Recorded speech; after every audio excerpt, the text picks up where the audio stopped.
My name is Tanjir Muhammad Masood, and in this short YouTube video, I'll be basically carrying out my discussion on the different modifications that have been brought about by the Companies Act of 2013 and how different it is from the Companies Act of 1956. So, right now I'll be discussing declaration of dividend and what amendments have been brought about by the Companies Act of 2013 and how different it is from the declaration of dividend as per the Companies Act of 1956. Now, there has been significant changes in the Companies Act of 2013 when it comes to the declaration of dividend. Declaration of dividend as per the Companies Act 1956 basically implied that a certain percentage of profit or the net turnover needed to be transferred to the reserves so that a provision could be made for future losses or for future exigencies. This concept of transferring certain amount of profit to the reserves has been removed, and a new provision has been basically put forth. It basically states that there won't be any transfer of any percentage of profit to the reserves. Rather, depend on the whims and fancies of the company whether it wants to go ahead and transfer certain amount of reserves to a certain amount of profit to the reserves, or stay wherever it is. So there is no hard and fast rule that it's going to transfer, or rather it is required to transfer any amount of profit to the reserves, no matter it makes profit or no matter it makes loss.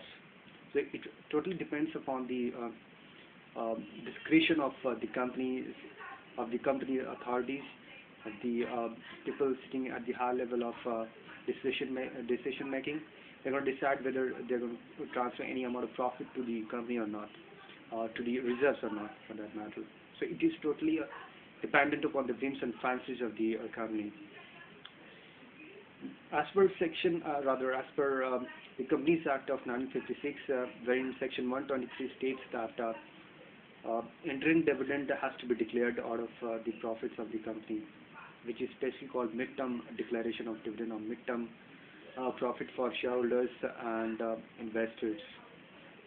This basically is continued in the Companies Act of 2013 as well, wherein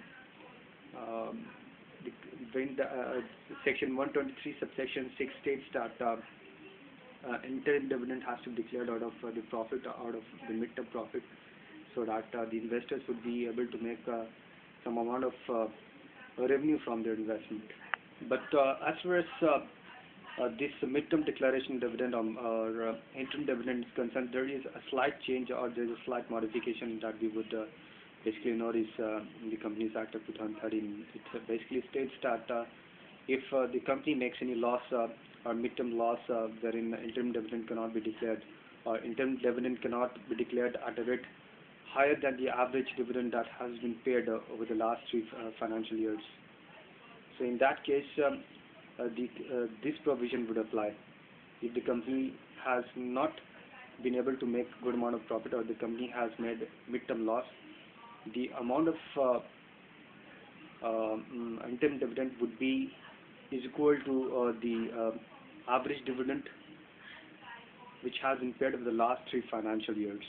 So it won't be able to pay interim dividend or interim profit to the investors at a rate higher than the percentage that has been paid over the last 3 financial years. It would be paid at an average is equal to the average rate of dividend that has been paid over the last 3 financial years. So this is a significant modification that we would notice in the Companies Act of 2013 when it comes to the payment of interim dividend. However, nowhere in the Companies Act of 2013 and nowhere in the Companies Act of 1956 it has been stated that if the company at the end of the financial year or at the end of the quarter year is not able to make any revenue, or is not able to generate a good amount of revenue, it won't pay its staff or its employees their stipulated salaries or their stipulated pay. It goes on to state that if at the end of the one quarter, or at the middle of the financial year, uh, it makes loss at the end of the midterm, then it's not going to pay the interim dividend as provided in the different prospectus. It would pay uh, dividend which would be equal to the average dividend which has been paid at the end of 3 financial years. So this is the basic concept of declaration of dividend as per the Companies Act of 2013.